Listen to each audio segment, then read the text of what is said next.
Bagaimana prinsip pemahaman salaf dalam masalah politik?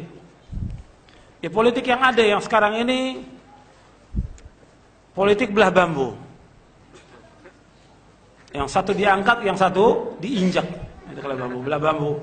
Politik yang curang, politik yang bohong, politik yang menipu umat, politik suap menyuap.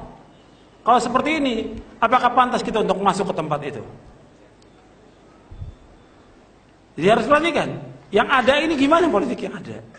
Politik yang curang, politik saling menjatuhkan, politik saling membuka aib, saling suap menyuap, dan yang lainnya. Apakah pantas untuk masuk ke dalam tempat yang seperti itu? Justru dia harus menghindar. Itu yang pertama. Yang kedua, kalau seandainya pun dibenarkan masuk politik, siapa orangnya? Orangnya siapa? Kata Imam Al-Qayyim, orang yang faham Al-Quran, faham sunnah Nabi, menurut pemahaman salaf. Nah, kata Syekh Abdul Malik Ramadan Al-Jazairi dalam kitabnya beliau, Madarikun Nazar, kata beliau bahwa yang masuk ke politik ini adalah orang-orang yang faham Quran, sunnah, dan pemahaman salafus saleh. Tapi kalau kita lihat sekarang ini gimana? Siapa aja masuk yang nggak ngerti agama, tauhid aja nggak paham, wudu nggak paham, masuk medan politik, nggak paham. Yang ketiga, kalau seandainya pun mereka mengadakan dengan masuk politik ini, mereka akan mengadakan perubahan. Perubahan bukan dengan itu. Perubahan seperti yang dimulai oleh para nabi dan rasul, dengan mengajak umat untuk mentauhidkan Allah. Dan pertama kali untuk adakan perubahan, dia harus merubah dirinya dulu. Sebagaimana Allah berfirman dalam surah Ar-Ra'd, "Innallaha la yughayyiru ma biqaumin hatta yughayyiru ma bi anfusihim." Allah tidak akan merubah satu kaum sampai mereka merubah apa yang ada pada diri mereka. Mereka harus rubah dulu.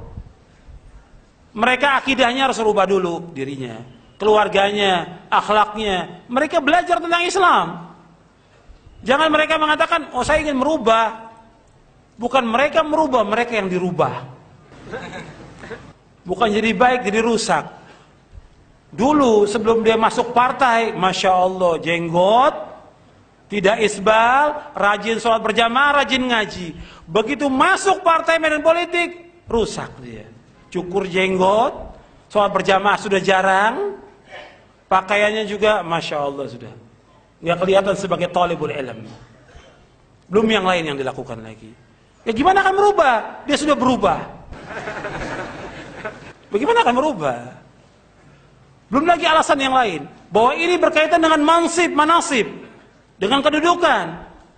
Dan kedudukan ini hawa yang ada. Orang bukan ingin merubah.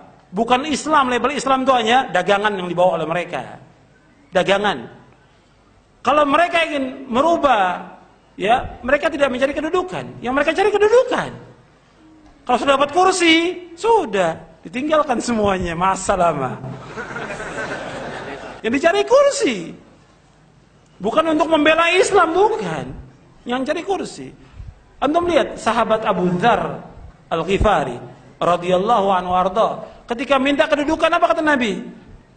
Nabi bersabda, "Ya Abu Dzar, innaka dha'if wa innaha amanah wa innaha satakunu khizyun wa nadama illa man akhadha bihaqqiha wa adda alladhi alayhi fiha."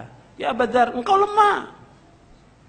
Ini sahabat minas sabiqin awalin, dikatakan lemah oleh Rasulullah. Ini amanah kedudukan ini, dan engkau akan hina dan menyesal pada hari kiamat, kecuali orang yang mengambilnya dengan hak dan dia tunaikan dengan benar. Dan masih banyak lagi, ya, yang ada. Bukan berarti bahwa kita salaf itu tidak berpolitik. Lihat keadaan yang ada seperti sekarang ini. Politik yang ada bukan politik yang benar, tapi yang curang.